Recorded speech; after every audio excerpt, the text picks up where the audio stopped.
Welcome, everybody, to the second day of the Irish Arts Week. My name is Natalie Nugent-O'Shea. I'm the Executive Director of the Celtic Junction Arts Centre, which is where I am now, and not just at the Arts Centre, which is in St. Paul, Minnesota. It's the midway area between the Twin Cities, if you're familiar, because you could, of course, be from anywhere watching this. I am even in the Owen McKiernan Library, which is, I think, safe to say, my favorite room in the Twin Cities. It's full of knowledge, and it's full of history, and it's full of amazing culture surrounding this, which is, of course, what Owen McKiernan was all about. That's only one of our programs at the Celtic Junction Arts Centre. Of course, we have our concerts program that's 12 years old. We have our education series, which is what brings us here today. And we have our outreach, which helps us bring this culture beyond our borders, beyond St. Paul, Minnesota, and across the nation, and even internationally. So wherever you are from, I welcome you, and thank you for joining us for the Irish Arts Week. We have an absolute treat today. Of course, we're going to be hosting Dáithí Sproule. He is a self-described lifelong student of all the beauty of Irish culture. Whether it is music or language or history. And to be a lifelong student, I think, is one of the most beautiful things, because I would actually go so far as to consider him our resident sage. I've used that many a time. And if I have a question about anything, Dáithí's one of the first people that I call. But then to have the humility to say that you're always learning is so beautiful. So maybe not just resident sage, but resident guru, because you're always leading the way, Dáithí. So I get to hand this over to Dáithí, but I have to brag about him, of course. He came to Minnesota, I think you said 1978 was your first visit here. Of course, we're going to go through a little bit of the history of your journey through that, and how that comes into language and all things Irish that you have fed back into Minnesota. And we are honored to have had him in the state for nearly 40 years. So without further ado, it's my pleasure to introduce Mr. Dáithí Sproule. Thanks, Natalie. Gur míle maigad. Bhain dír a couple of focal ara an Gaelic ar dús. Buíochas a gáil le Natalie agus le Cormac ar son corú a hórtú an chaint seo a dhéanú aniu agus de Fadric O'Donnell Camai. The way that this talk actually originated was Lavinia Finnerty was talking to me, and she was supposed to be doing an Irish language weekend last year, about a bit more than a year ago, in fact. And I was happy to say that I'd try and assist in that. And she said maybe I could give a talk on something. And I said, yeah, all right, I have this idea. Maybe I'll talk. And that would have been in Irish, or maybe Irish and English. And I said, well, maybe I'll talk about the two of the groups that I've been involved with that were also involved with the Irish language as well, and that people might be interested in that. And the two groups are called Scarra Bray and Alton.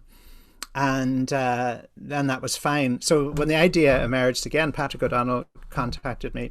I said, oh yeah, I'll do that. And I thought, this talk won't be from somebody who has done research on the Gaeltacht. It's not a formal result of formal research. What it's the product of is just my life in music, and also being involved and loving the Irish language, and then maybe some personal thoughts about the connection between the music and the language and the Gaeltacht, and maybe incidentally then tell you something about the history of the groups and the music. And so that's I was talking to my wife about this before. I said that's my disclaimer. But anyhow, of course, the music and song are central to Irish culture. Have always been to the Irish language culture. And then even when we made the transition against our will over to English, music and song were still very, very important. So what I thought was I would follow, more or less the timetable of my own life in relation to some things to do with the Irish language and music. And, our household consisted of seven, children, aunt and uncle, a great aunt and an uncle, or my father and mother, great aunt and an uncle. And everybody was quite musical, but there was nobody really actively involved in music. My great aunt in the house had been a great singer, but she had retired from performance by the time I was a child. But my mother used to talk about her mother, my granny, and my granny Carney. She had been an Irish language teacher actually, but she had died before I was born. But I remember, around the house there would be these books, old books, Irish books, some of which I tore apart as an infant, apparently, but a few survived. There was a lovely songbook called Ceáil ar Sinsear that eventually I learned some songs out of. But she had gone to the Gaeltacht in a place called Uris in Inishowen. And I just remember that name was in my head for decades before I remembered. My mother was talking about Granny Carney going to Uris, and wasn't even quite sure where Uris was. It's near Clonmany in Inishowen. And it was a great Irish language area, very, very near Derry, of course. But sadly, the language had died out by the 50s and 60s completely. Maybe there were one or two native speakers left in Inishowen. But anyhow, that was one of the seeds in my background that made me kind of intrigued about the idea of Irish language. Of course, as children in Derry, we were all put into the Féis. Now, I'm not sure that this is a long time ago now. I'm not sure the Derry Féis had the same atmosphere as a Féis would have here now in America. I'm not sure. But everybody in the Catholic schools would be put into the Derry Féis. So it was a major cultural event to do with the language and the music and the dance. And so every year I would be in the boys' solo from the age of 7 or 8. And then also in the choirs and maybe in the boys' duet. So, I used to feel so sorry for the adjudicators who'd have to listen to 105 little boys all singing, "Bye, Gina, me, Jimmy, go, go," and then having to score them. And that's when you've taught us. Now, one of the first songs that you sang, I remember you telling me about singing at the Feis. Was it Chucky and Soda or was it Oroshe Vahawalia? Well, you're remembering first that Chucky and Soda was the first song I sang when I went to the Irish College in Ranafast. So you did remember very accurately one detail. But I think the first song that I sang in the Féis, as a child, was Allaloo Nagona or Allaloo Nagona. Allaloo Nagona, Nagona, Buana, which is a beautiful melody. I remember my mother being impressed that we weren't doing one of those other simpler songs, But anyhow, we learnt the songs phonetically, which of course I do to a certain extent now. I'm teaching the songs to people here phonetically to some extent. But anyhow, even in primary school, I had some thoughts about the Irish language and music. I was learning the songs. I loved the songs, all right. But I suppose, and this is one of the things that wouldn't be based on facts and figures, but an impression. I had the impression that in the city there in Derry, which was a city of about 50,000, 55,000 people, all English speaking, of course, there were some people who were very devoted to the Irish language. And there were some little Irish classes and things. But already I had an impression that I wasn't sure that the recovery of the language was really, really doing that well. It seemed a wee bit, and this is just an emotional thing, a wee bit like some sad remnant, these very devoted people, but that it wasn't working, sort of to be blunt. That feeling, this thing is wonderful and it's not quite working as well as I had hoped. And then, of course, when I was 11, I went to St. Colum's College in Derry. And I don't know what sort of people are out there listening to this, but St. Colum's was a brilliant school academically, absolutely fantastic, very, very high standards. So I would always say to people when I went to University College Dublin, I really didn't learn that much new, let's say, about the Irish language, because the teachers I had at St. Colum's were really, really good. And of course, some very famous people had been at St. Colum's, John Hume and Seamus Heaney and so on. So it was a very, very high standard. And the Irish teacher I had was called Father O'Flaherty. And another notable thing about St. Colum's was that the discipline was brutal. And there was a documentary and a book put out about St. Colum's, about, various famous people who had been there, and they all had stories about the brutality of the discipline. It really was horrific, I've got to say. And Father O'Flaherty, who was my teacher for 3 years, he was one of the worst. And yet he had a wonderful grasp of the language, and I am very grateful for, I had him for 7 years, and I'm very grateful for his learning and so on. And he had been connected with the Irish College in Ranafast, the Gaeltacht of Ranafast.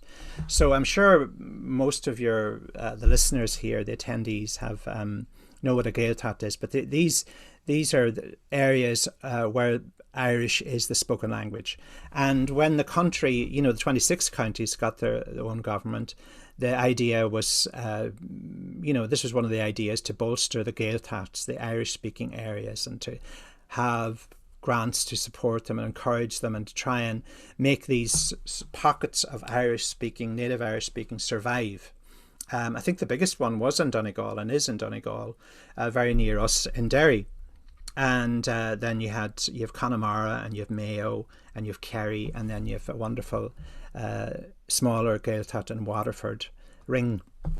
But anyhow, a lot of boys went to Ranafast. This is the place in the west coast of Donegal, where I was sort of sent when I was 14. In other words, Father O'Flaherty gave me a little grant to do it, and I don't think I'd have had the nerve to do it otherwise. I think I would have been too shy and timid to go off there. But I did go. Once he got me the grant, I felt I had to go. And my friend Paul McGill had been there the year before.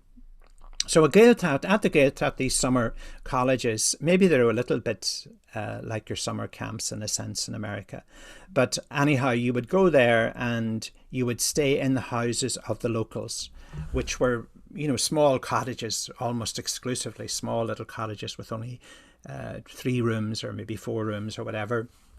And the local people would have bunks in there, and maybe in one house you'd have 18 boys, and another house you'd have 25. And there was a house referred to as the Gresham, and I think it had up to 30 girls in it. So obviously there were the girls' houses and the boys' houses, and it was really the local people just looking after you and feeding you your meals and so on. And I suppose in a sense, going to the Gaeltacht and Ranafast, I was going to another world. Our home in Derry, the level of, we weren't rich people or anything, but when we went to the Gaeltacht, you were living, you were very close to it, almost like a different world and a different way of life. Ranafast as a place, there was no good farming land or anything.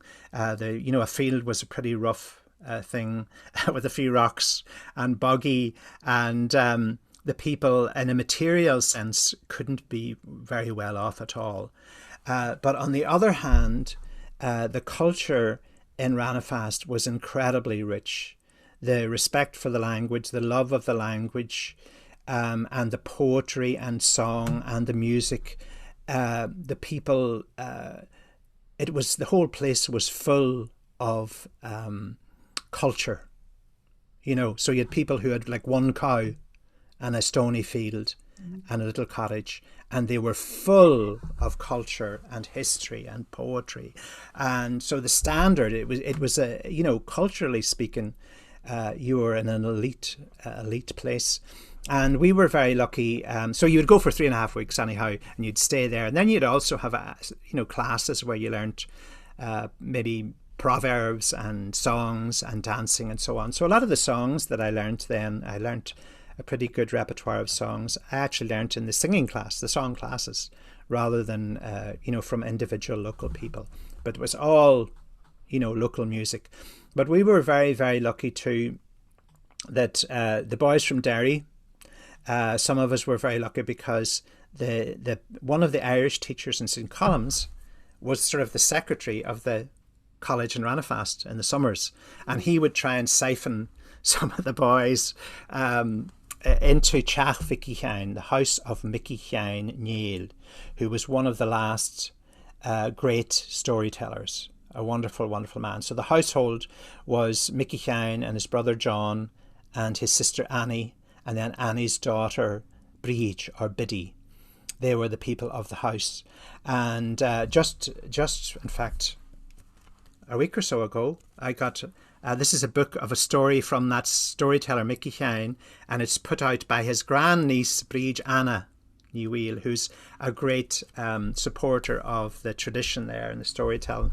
And I was delighted to hear from her, But anyhow, so that I'm trying to give you some idea of Ranafast and the Gaeltacht culture. I was from Derry, I was very studious and academic and so on.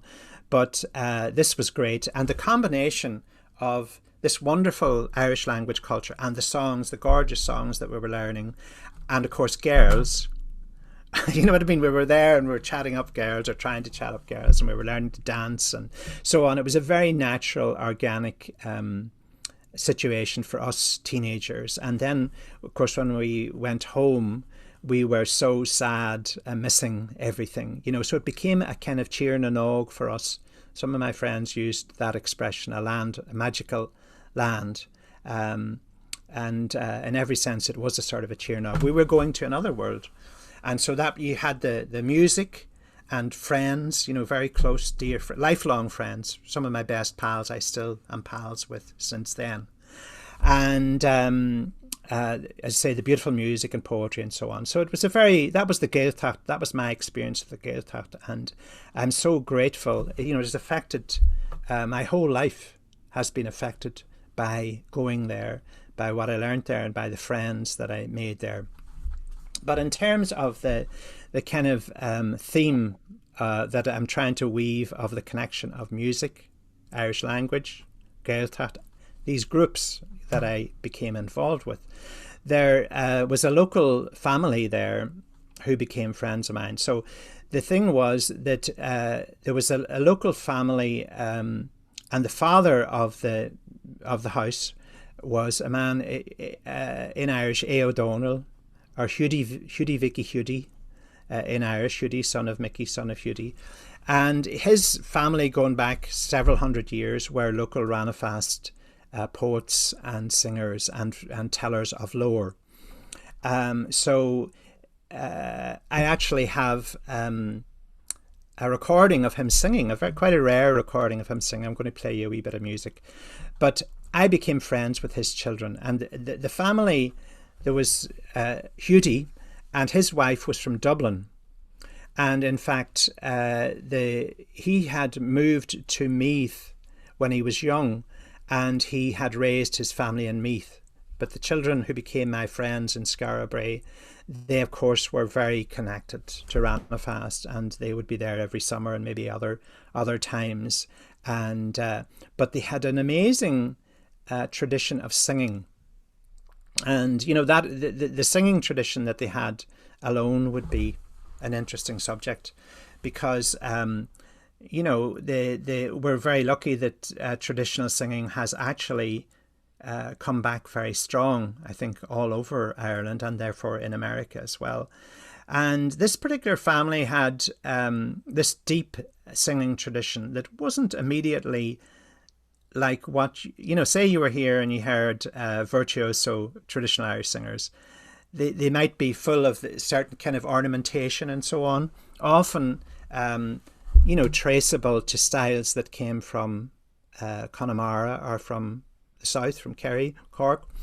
But the way these people sang, it actually was a very personal way of singing that was different. So I'm delighted to actually, I'll play you a recording of Hughie singing. And he was a school teacher his working life. But he early on he had been a collector as well, and of course he would have heard all this music around from the local people there, and so to some extent he would be trying to persuade us to sing songs that he loved. Like I can sort of see him standing in front of me in the sitting room when I would go and visit them in Meath, in Kells, and he would be saying, "Well, no, you should sing this one."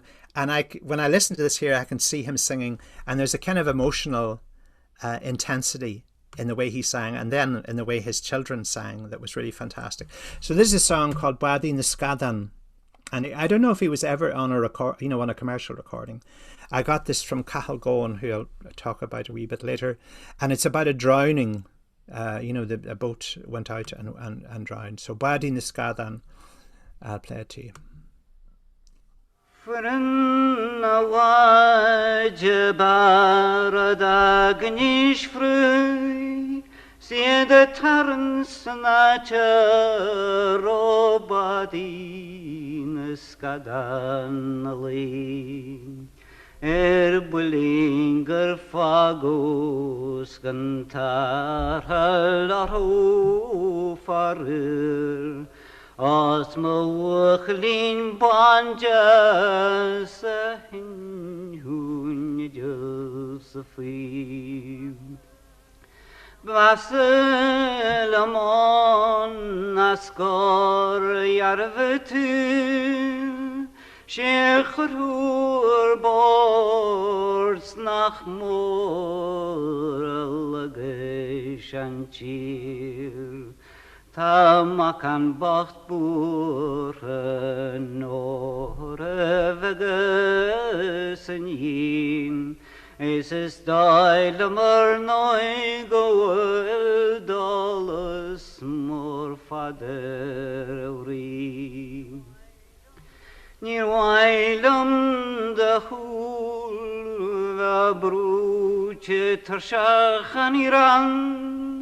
Ste harpan galure vesugru waranadam namaji vi food alubu haredanal vidala weresturs tu dulava lahishkan will. So that's to me that's like fantastic singing, and deep emotion, and the really speaking to you. The words he's really addressing you and kind of tugging at you. Well, it has a mythical quality actually to him. It's that he's not just speaking to the people listening, but it's something so much more. If it's drawing from a mythical base, because it's so otherworldly. It's haunting even. It is otherworldly. That's right, and it's like as if just to use an image. You've already said it, so I'm just going to be rephrasing it. But you're reaching out to speak, but behind you, you're speaking from this huge big background that you're sort of trying to communicate in both directions at once, and that's the other world sense, but it's time and it's history and it's tragedy that you're being a channel of. It's being a channel in a sense, and people who will have heard Michael and Trina and Myrid singing, who are the children of Hughie, will have heard that too, this incredible emotion, and the width that it's. I'm not just here singing you a nice song. There's something else going on, and of course that's something that I'm very aware of with songs that if you're just listening to the surface, you're not really hearing what it's about. That this background we're talking about is really saying so much more, but you may not be able to ever spell it out, but that's what you're sharing. Well, it sounds like nearly what you're responding to is that he wasn't just a collector. He was a channeler, and to be somebody that could not just have the interest in collecting the songs, but then also embody them so deeply as to share them in that way is part of what makes this phenomenal. Yeah, and the funny thing is, as I say, you know, I don't know if was ever on a recording. Cahill gave me two, just this one. I asked him, he was staying here. I said, if he anything, if you'd be singing, and he gave me this here, and that's all I have at the moment. But his sister Nellie, of course, who was referred to as became famous as Aunt Nellie, Auntie Nellie. She turned out to be, you know, the children. You always knew she had great songs, but then when we got really interested in the tradition, became conscious of what we were really dealing with, you know, people collected songs from Nellie, the sister of Hughie, and she turned out she was one of the great source singers. She had, you know, they collected 150 songs or something from her, and she had great songs in Irish and English, and so, but anyhow, so I have lovely recordings of her, and I'm lucky to be here in Minnesota where I get to share some of this stuff with people. It's wonderful. Well, we're lucky to have had them now. I'm sure we've got quite a few attendees today who have been students of your song classes. And I have the privilege to say that I was one of your very first students of your very first song classes, way back when we were still at the Wellstone Center. Yes. And I will never forget hearing and learning about Aunt Nellie, and listening to some of the recordings, and to hear now what a tremendous impact that this one woman had. I didn't remember it was 150 songs. That's yeah. See, one of the roles that, you know, you have when you get to my age and you're here in a musical community, wonderfully enough, where you want to make sure people know things. You know, it's not exhibiting your knowledge or showing off your knowledge. It's pointing, you know, to people. So to get the opportunity to tell people about Hughie there, or about Nellie, is, you know, a privilege. And you realize, well, if I don't do this, they may never know about her. So through the work of her nephews and nieces, and particularly through the Bothy band, a lot of Nellie's songs went out there, and people are singing these songs, and they don't, of course, realize that the only reason they're out there is because they got them from Nellie. So anytime that comes up, then you try and point that out so that the chain of transmission is known, you know, or can be remembered. But anyhow, so they, you know, I kind of, the 60s was such an amazing era with so many different things interconnecting, and I'd like to point to some of those things, you know. And I was saying to somebody, a very old musical friend messaged me on Facebook today, and I was so delighted, a woman called Avril McCrory that I played with in my early 20s. And she had a very distinguished career then in radio and television and so on. But anyhow, I was telling her we're sort of time travelers, you know, that I realize now that, of course, I knew my father was a time traveler, and now we've become time travelers too. So anyhow, what I was going to say is about the 60s. So many things happened in the 60s. Now, in the background, say, of us getting interested in these songs, and me from Derry, but they having this rich background, and me learning songs. This was the era both of a huge rock boom, you know, rock music, the Beatles. It was the decade of the Beatles, and also the decade of the folk boom, and also the decade of the guitar. You know, that was when the guitar really spread all over the world. And I think people in 1,000 years, 500 years, and 1,000 years, they look back on this era, they're going to say the guitar era. It was the guitar era, you know, all over the world. But anyhow, their music inspired us all, you know. And the folk boom, by which I mean, you know, all these folk groups in Ireland who suddenly started playing guitars, inspired by the Clancy brothers, who were inspired by Pete Seeger and his friends, and the folk clubs in New York in the 50s and then the 60s. That it really took off in Ireland, so that everybody in Ireland knew all these songs that were referred to as ballads. And they were traditional songs of various different sorts. And as I say, like the songs were in the hit parade. You know, traditional songs were number one, number two in the hit parade in the Republic of Ireland.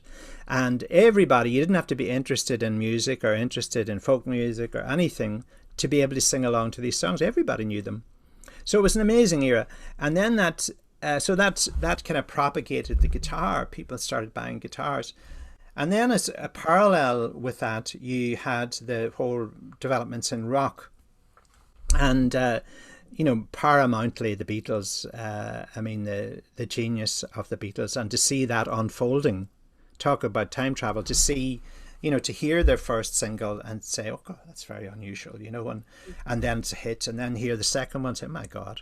And as time passed, you know, and each single came out, you're like, where did that come from? The creativity was so amazing. But we were hearing, it was music played mostly on guitars, and when I say we weren't all, I'm talking about people like myself, but we weren't consulting with each other or forming societies to promote this. We, in all our different places all over Europe and America and wherever we were hearing this stuff and finding it really interesting, you know, musically.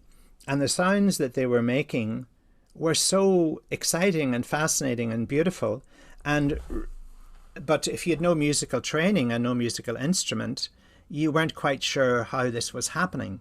But in fact, it had to do with harmony and chords. That's what it was. So by about the mid-60s, I began to work out chords on the piano for the Beatles songs. And I'm sure a lot of other people were doing the same thing. And I began to get the idea that and I never mentioned to anybody, that if I could get my hands on a guitar, I would be able to play guitar. But I would never said that to anybody. So in Ranafast, after going there year after year, in 1967, I now was friends with the children of Hudi that I played to. And that would have been Michael O'Donnell, who played guitar and sang, and Shreen Inigonal, who sang and played keyboard, piano. And the little sister who was married, and she mostly sang. She did wonderful, and has it's wonderful voice. So we just, particularly myself and Michael at first, just became pals, and he played the guitar. But they, Michael and Trina were both formally trained as pianists. You know, like they were doing the graded classical piano and so on. But it didn't seem to, well, particularly with Michael, who was my close pal at first, it didn't necessarily transfer to these songs, you know, that I'm talking about, the traditional songs that we were hearing. So what happened then was that one of the years, I think it was 67, my friend Jim McCluskey, who was another pal of ours, he had a guitar in the house and he started showing me chords. So I was able to say, like, all right, well, where's the F, where's the G, where's the C, and immediately play them because I'd worked them out on the piano. So also immediately I was trying to arrange the songs. I was putting chords to these songs, and it was so exciting, you know. I mean, the thing is that the songs that we were hearing that were in the hit parade, you know, they were originally traditional songs, a lot of them, but we were hearing them through usually very, very simple arrangements, you know, 3 chords and nothing much interesting happening. And the musicianship wasn't of a very high level in general, you know. But now we had, as far as from my perspective, and it's always just my perspective, I was hearing these beautiful melodies that were absolutely gorgeous before you did anything with them. And then you're putting a chord to it. And it was magical. And very, very exciting. So I feel as if when we started having a group, which was Scarborough in the 60s, there were so many different ways that it was a bit different from the other groups, you know. And I think that was whatever path I've just described to you was what was different, I think, in certain ways. So I was thinking of, and really I realize now too, that looking back, that the Beatles chords gave us like the paint box that we could then use with the traditional songs. It all seemed to fit, you know, like, and this is from somebody who's without musical training, theoretical training. The sounds, some of the sounds that we were hearing that were so interesting in the Beatles songs were really the mixture of major and minor chords that were in their songs and how they were put together. And that mixture seemed to complement these melodies almost immediately. So I was thinking of an example. I wasn't necessarily planning to play anything, but I can show you exactly what I mean. Say when I started, I was already learned to sing the songs unaccompanied that I was learning in Ranafast that were lovely songs. But then once I started the guitar, I was here. I'm going to put chords to them. So this isn't a specific arrangement, but this will give you an impression of the process and how exciting it was for us, because this is a song called Phil Phil Runo, a very, very beautiful song, which I was already singing, and I remember I put a few chords to it, and my father overheard me singing it from the other room, and he called in, "Is that a Beatles song?" Because he must have thought there's something strange sounding about it, because obviously I was singing in Irish. And I said, no, that's a song that I learned in Ranafast. So I'll play a wee bit of it, and maybe you'll see what I mean. I'll sing a wee bit first. So this would be the song. Fel daruno, fel daruno esna hemi wim. Felarum machashles estor, agus chifitu and glor ma elintu. Now it's not only a lovely melody, but it has a kind of strange path. Anyhow,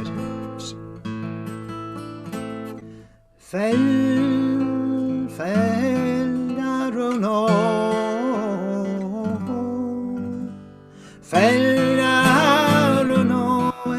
Nahemi won Felaram Bachashles Stor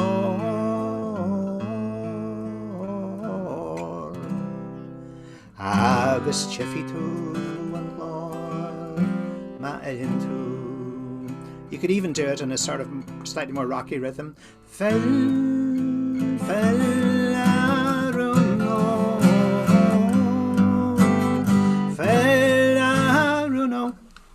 So you get the kind of, it was amazing. It was like, so you're really applying, as to say, the paint box that While My Guitar Gently Weeps by the Beatles, you go to A minor, G, F. And so it was very exciting. So that was the beginning of this, one of the groups that I thought I'd like to say a little bit about, and it was originally myself and Michal got really excited too. I mean, I think we energized each other. He had an awful lot of knowledge of a traditional song and music in general, but the way I was approaching it was just a wee bit slightly different, and we kind of refreshed each other, and we immediately became a duet. But of course we were singing songs in Irish, but we loved Beatles songs. We were taking songs from wherever. It didn't really matter where they were from. We would sing them. And then what happened, we went to college in Dublin. I was to UCD in '68, and I was a year ahead of Michal. He was a year younger. And then Trina was a year or two younger than that. And then Married was so when we made our one album, Married was 14, I think. But anyhow, when we went to Dublin, we started, they had an aunt who worked in RTE, so a bit of nepotism entered in, and we were on radio and television, quite quickly. But so, the Irish language played a big part in our playing and singing. And if you go back to 68, 69, myself and Michal, and then when Married and Trina joined us, and we were doing songs from different sources, so a lot of which were in Irish, but we were doing blues songs, we were doing Beatles songs, we were doing then also songs that we got from a great English band called Pentangle, who inspired us a lot. And they had two fabulous guitarists, very inventive, and we were trying to imitate them and were inspired by them.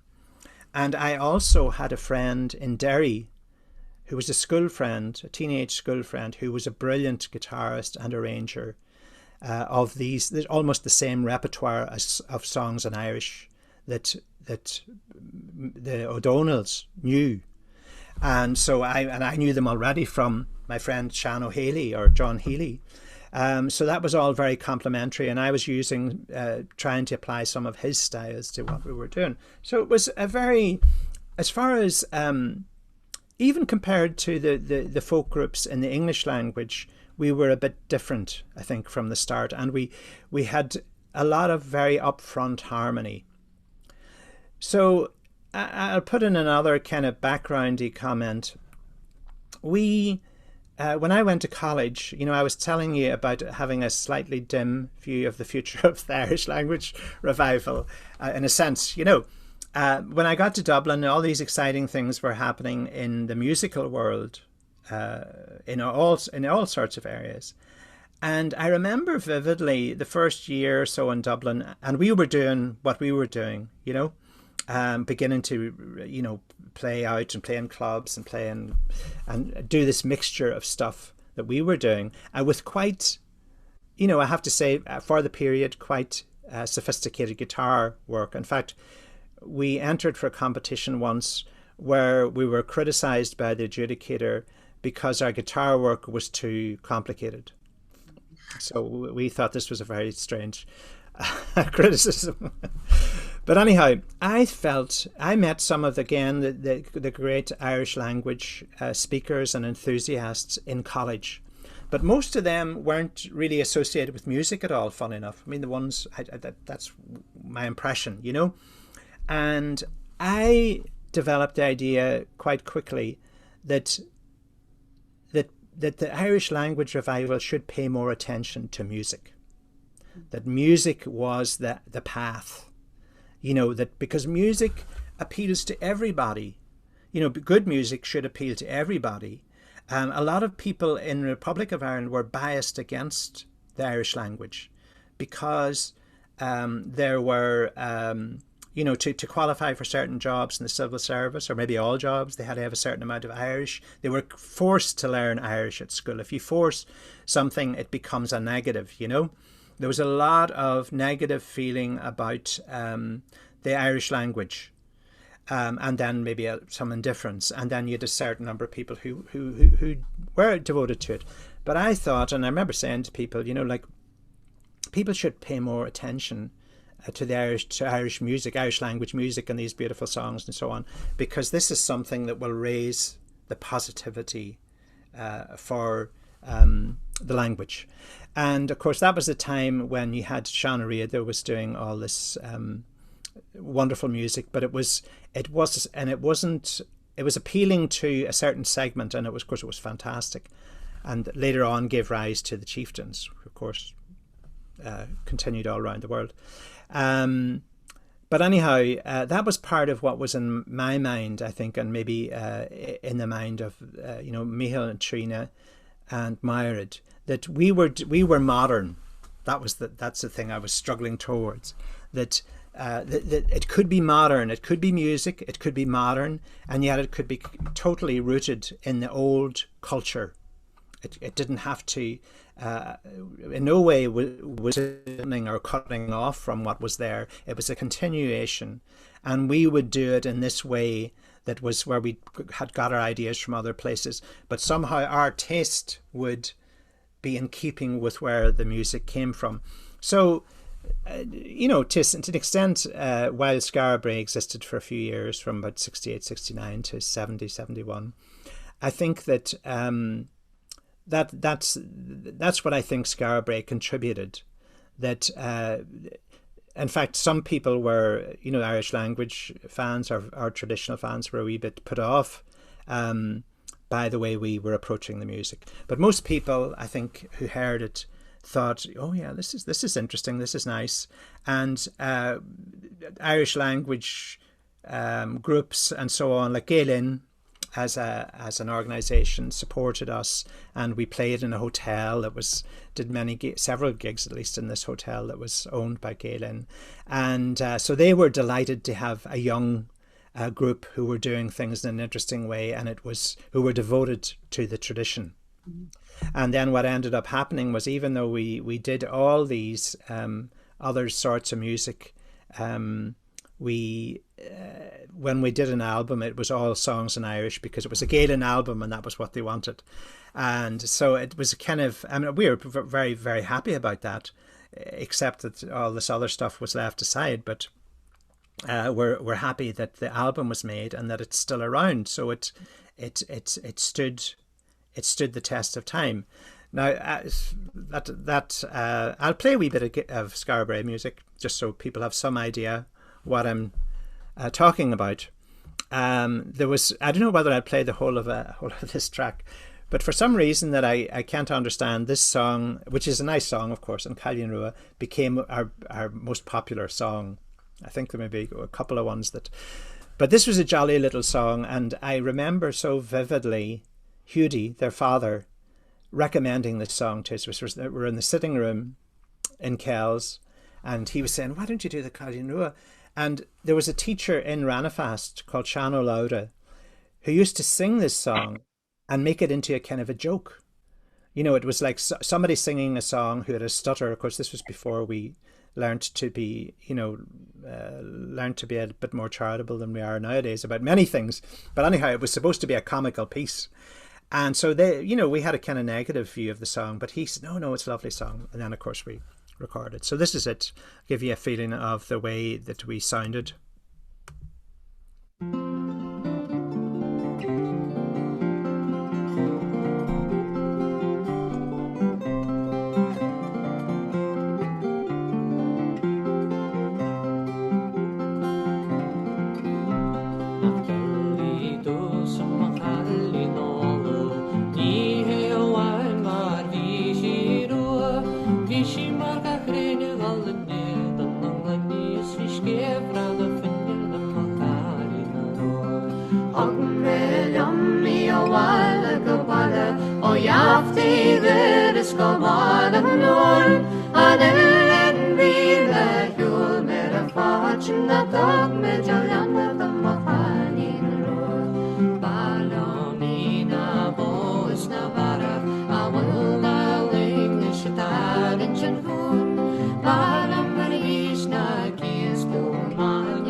Guitar solo.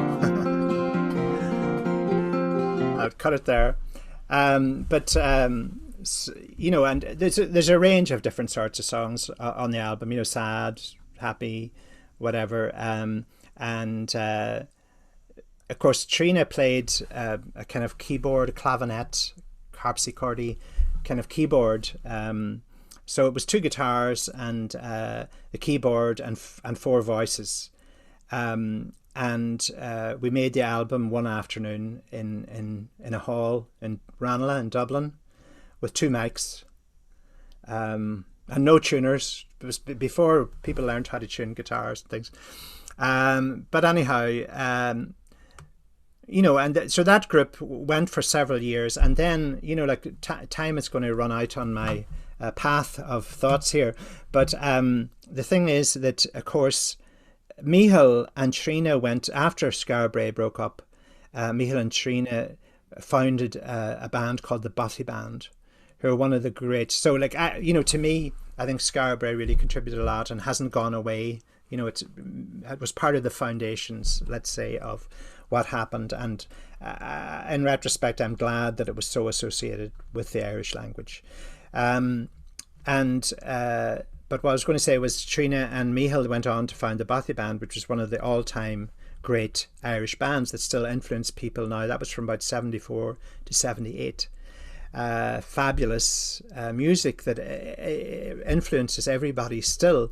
And I think that part of the power of the Bothy Band was definitely, they were all fantastic musicians, but I think Micheál's and Trina's roots in the Gaeltacht, in Ranafast, and in their family tradition going back several hundred years, and that passion and poetry that they were able to communicate and channel. I mean, as I said, anybody who saw them individually or singing with anybody else feels that.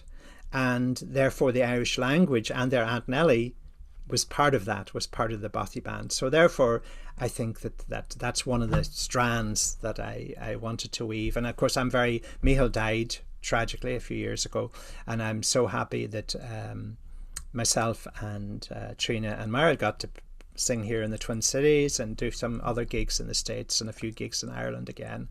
It was really wonderful. Yes, Natalie. I was going to say, having you come together to speak onto that moment, we've been honored to have you as a conduit for all of that history and all of that culture and the language and the music. As you say, it was a coming together of so many things, and then you brought that here. And of course, right at the Celtic Junction, I believe the walls soak these things up, that you guys in our room, just here below my feet, come together was one of the most beautiful, soulful nights that we have ever had the pleasure of having here. And I'm sure many people would agree with me on that. And I wonder if we've got a lot of people listening, and I think there's some that come from different sides, whether it's the music side or the language side, or even just that folk history side. Would you be open to having a few questions? Oh yeah, surely, of course. Okay. So there's a Q&A, which is probably the easiest way, but you guys, if you have any questions for Dáithí while you've got him, please throw them out, because we could take this in so many different directions, and it's hard to know. What do you guys want to hear about? If we have, just a few more minutes to see. One of the things that of course I think was pivotal in what you did was the Dadgad tuning. I've heard so much about that. I know that the guitar coming together was a big part of that, using sounds from rock coming into that, and then putting that underneath these beautifully complicated melodies. The melodies come from tradition and from history. How did you approach them when you actually decided how to accompany these really complicated, non-repeating, wandering melodies? Was that something that you and Micheál worked out together, or did you have a certain gut instinct for that?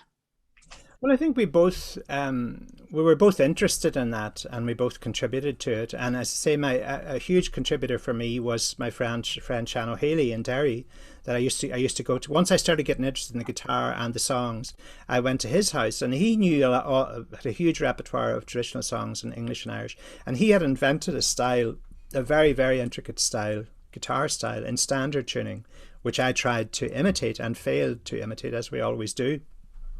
But so his idea of where chords would go and what was going to happen affected me a lot, and the idea of improvisation or not so much improvisation as color, varying the color. You don't just have a chord sequence for the first verse and then repeat it in all the verses. You have different variations. Variation was a huge thing.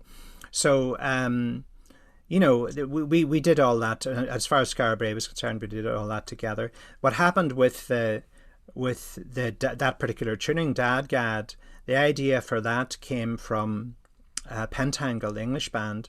And we were in standard tuning, and there's a lot of wonderful stuff you can do in standard tuning. But we heard Pentangle using various different tunings. So it just happened to be that we tried Dadgad with D-A-D, G-A-D.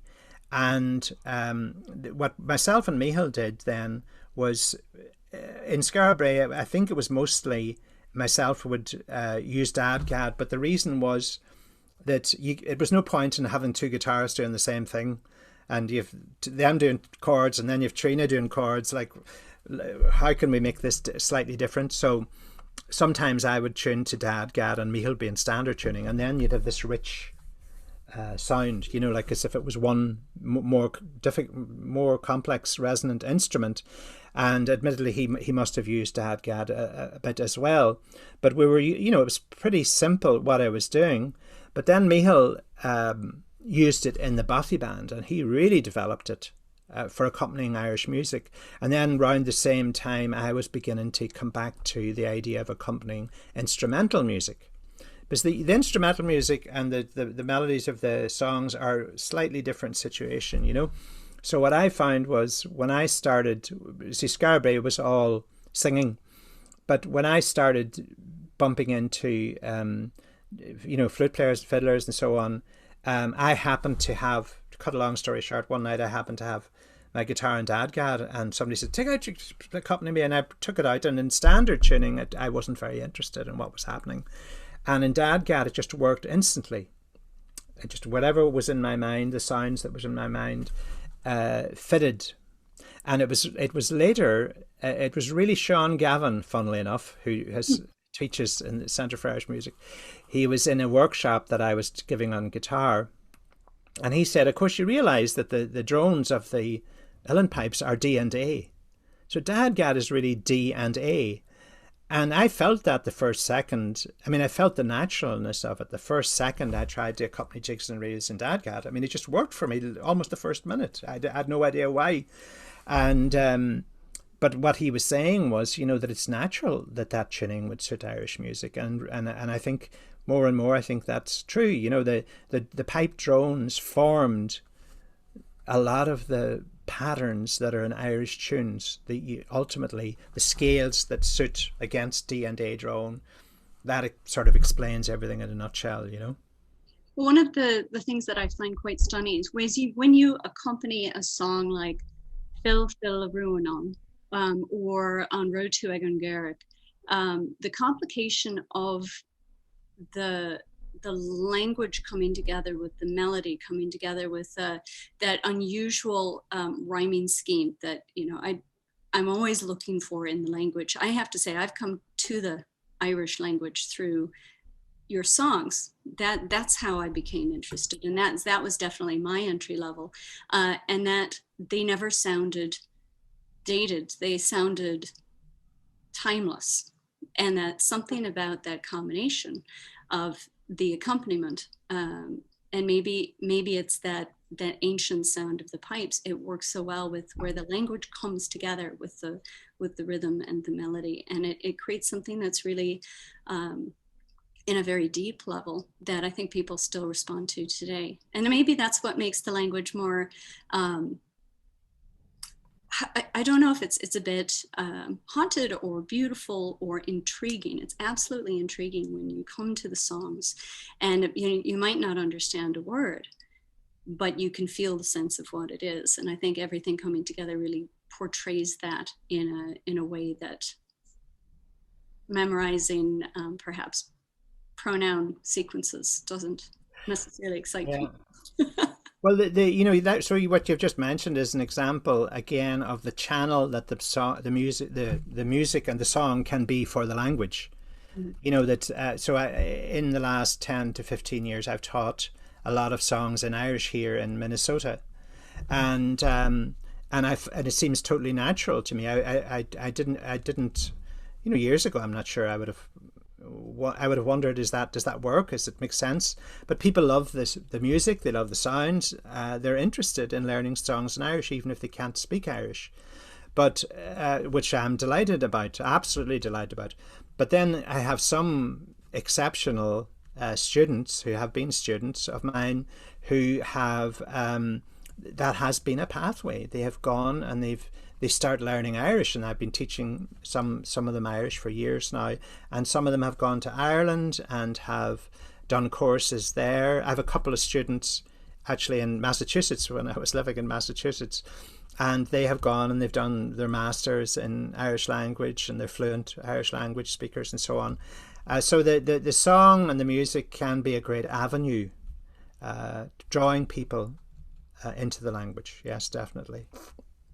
Well, it seems the father that gave you the grant to go to Renifast actually has a lot to answer for, because he's given you something that you were able to carry across through your life and through continents and around the world. And we've been blessed to have a little bit of that story today. And it's funny, the coincidences that come into play to make things change and make things happen. You know, when you were saying that you're worried about the language, the survival of the language, and that it seemed, you know, a little bit small and possibly dismal, that when you hear it put all together in what you brought out of the Gaeltacht, it doesn't seem small at all. Yeah, and I mean, like, part of, obviously there's lots of other things I could have talked about, but I didn't get to as far as Alton. And so Alton are, you know, Mairead of Alton is from the Gaeltacht of Gweedore, which is just side by side with Ranafast. And so, you know, slightly later I got to know herself and her family and her husband Frankie, and they are completely rooted in the Gaeltacht of Donegal. And of course, I've been touring between 30 and 35 years with Mairead in Alton all over the world, you know, Australia, Korea, Japan, all over Europe, and so on. And there are people all over the world who know about the Irish language and know about Donegal. I mean, it's weird. People in Tokyo are playing Donegal tunes because of Mairead and because of Alton, you know, and the musicians of Alton, who succeeded in, you know, doing so well in spite of me playing with them. No, but no, it's really, you know, so I think that a lot of, and Mairead is a very conscious cultural ambassador. Mm-hmm. She is very, very more and more with time culturally a promoter of the language and of Donegal and of, you know, the musical culture in general. And that's what she says, a sort of extended or slightly different version of a kind of boosterism that I'm giving when she says, you know, that people talk about economies and so on, and the national economy and blah, blah, blah. And the riches of Ireland are the language and the music and the culture. That is the riches of Ireland. And it's always been the riches of Ireland. And it's still the riches of Ireland. You know, so it should be, and her case, of course, is therefore it should be supported wholeheartedly by the government and whoever has money to help keep the whole thing going, you know. Well, it sounds like we have a part 2 that we'll have to do, because we only got so far in our history. All right. Well, thanks anyhow, Natalie, for inviting me, and to Patrick and Cormac and Lavinia for the seed of the idea. And it's a pleasure for me in the Celtic Junction and in the Centre for Irish Music there to get to talk about these things that I love, you know. It's lovely. Well, I think thinking about a part 2, and we'll bid everybody adieu here with the end of the webinar and the lovely music and chat with you, Dáithí. It's always a special time, and it goes by so quickly for me, and I appreciated every moment of it. Gorom Mahagat, we have from a couple different folks writing down in the chat there. And with that, do you have anything else you want to leave everyone with? I don't think so. I've too much to say and not enough time in which to say it. But no, it's been lovely, and thank you. I can tell the people out there that Natalie was going to efface herself from my screen before the talk, and I said, "No, Natalie, stay there so I can be talking to you and I can see you while I'm chatting, and it'll make me feel more comfortable." And it worked. So thanks very much. Well, bless your heart. Love you, Dáithí. Have a wonderful night. Thank you, everybody, and hopefully we'll see you for the rest of the Irish Arts Week. Good night.